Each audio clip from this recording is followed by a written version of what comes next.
Сәлематсыңдар ма оқушылар? Қазақ тілі сабағын бастаймыз. Сабақ тақырыбы киім кию мәдениеті. Сабақтың мақсаты мәтін мазмұнын түсінуге, нақты ақпараттарды анықтауға бағытталған сұрақтар құрастырыңыз. Сөз ішіндегі және сөз аралығындағы ілгерінді, кейінді және тоғыспалық заңдылықтарына сәйкес айта біліңіз. Оқушылар, сабағымызды бастамас бұрын адасқан әріптер әдісі арқылы берілген әріптерден тақырыпқа байланысты мақалды табыңыз. Оқушылар, тапсырмамызды орындап болсақ, жауабымызды тексеріп көрейік. Адасқан әріптерден таныған жерде бой сыйлы, танымаған жерде тон сыйлы деген мақал шықты. Жарайсыңдар оқушылар. Ендеше тақырыпқа байланысты тыңдалым мәтінімен танысыңыздар. Мәтін тақырыбы киім кию мәдениеті. Құрбылармен қыдырғанда, туған туыстарымыздың үйіне барғанда, киімнің тар болмағаны жөн. Бұл емін-еркін қозғалуға мүмкіндік береді, және киімнің гүлді бояуы болса нәзік көрінеді. Джинс шалбар күнделікті кигенге өте ыңғайлы, ал қызыл түсті сәнді көйлекті күнделікті тұрмыста немесе жұмысқа барғанда кию мүмкін емес. Бірақ концертте өлең айтуға, той-томалаққа киіп баруға әбден болады. Гүлді киім киген кезде сөмкенің бір түсті болғаны жөн. Ерлер дұрыс өлшемдегі жейдені таңдау үшін мойын айналасын шамамен саусақ сиятын орын қалдыра отырып өлшеу қажет. Сәтті таңдалған пиджак дене пішінінің барлық кемшіліктерін жасырып тұрады және ер адамды сырбаз етіп көрсетеді. Гардеробта шалбармен және жейдемен ғана емес, сондай-ақ басқа үлгідегі киімдермен үйлестіретіндей пиджак болғаны дұрыс. Классикалық іскерлік стильде галстук шалбардың бел сызығына дейін жетуі тиіс.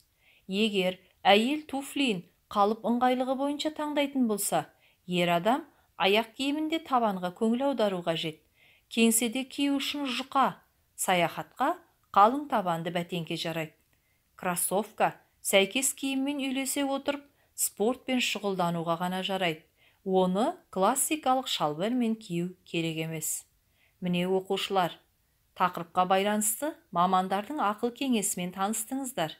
Енді тапсырма орындауға көшеміз. Бірінші тапсырма.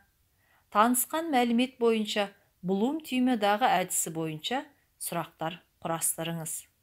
Оқушылар, Блум түймедағы әдісі бойынша сұрақ үлгілерін төмендегідей құрастыруға болады.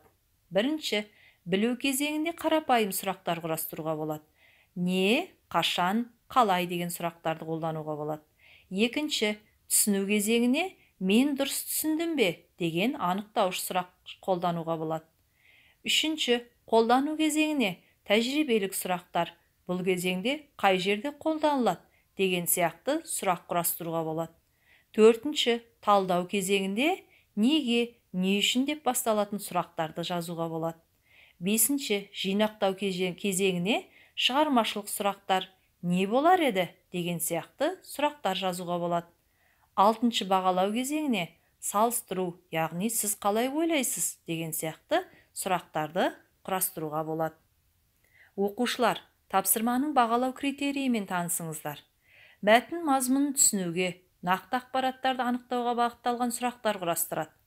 Дескрипторы мәтін мазмұнын түсінуге бағытталған сұрақтар құрастыра алады, нақты ақпараттарды анықтауға арналған сұрақ құрылымын сақтайды. Оқушылар, тапсырманы орындап болсақ, жауабымызды салыстырып көрейік.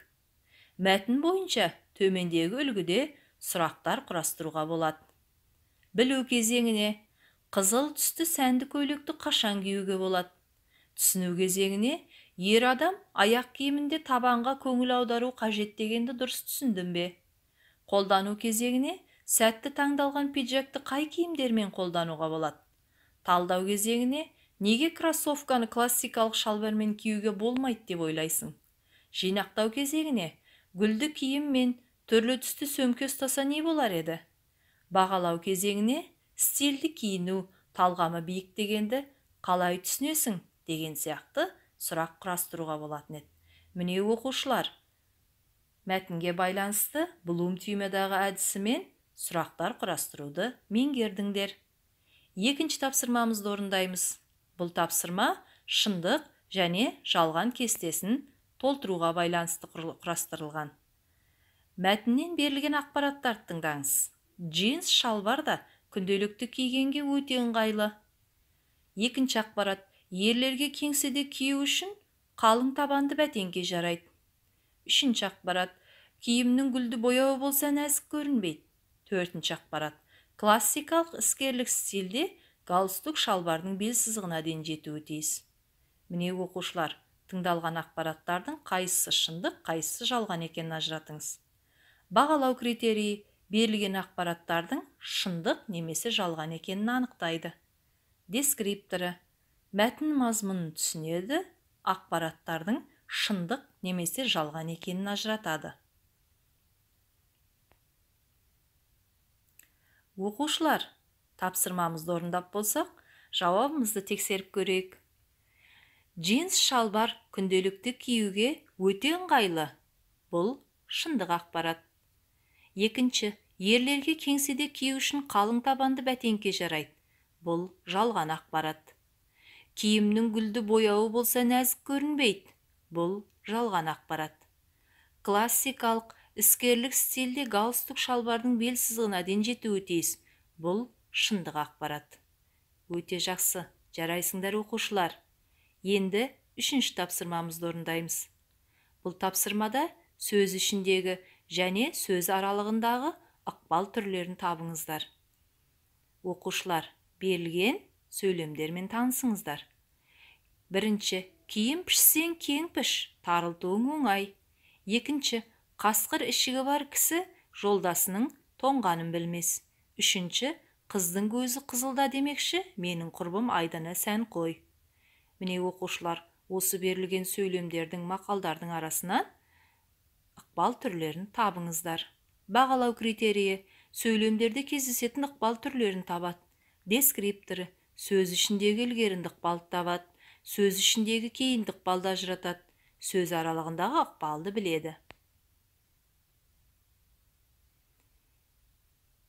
Оқушылар, тапсырмамызды орындап болсақ, жауабымызды салыстырып көрейік. Бірінші, киім пішсең кең піш, тарылтуың оңай. Бұл жерде пішсең сөзі ілгерінді ықпал заңдылығына сәйкес с дыбысы айтылуда ш болып өзгереді. Қасқыр ішігі бар кісі жолдасының тоңғанын білмес. Бұл жерде ішігі сөзіндегі к қатаң дыбысы дауысты дыбыстан басталатын қосымша жалғанғандықтан г дыбысына айналды. Үшінші, қыздың көзі қызылда демекші, менің құрбым айдана сән қой. Қыздың көзі тіркесінде сөз аралығындағы ықпалды байқауға болады.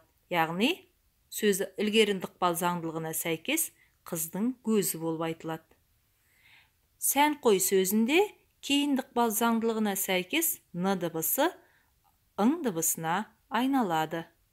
Өте жақсы оқушылар, жарайсыңдар.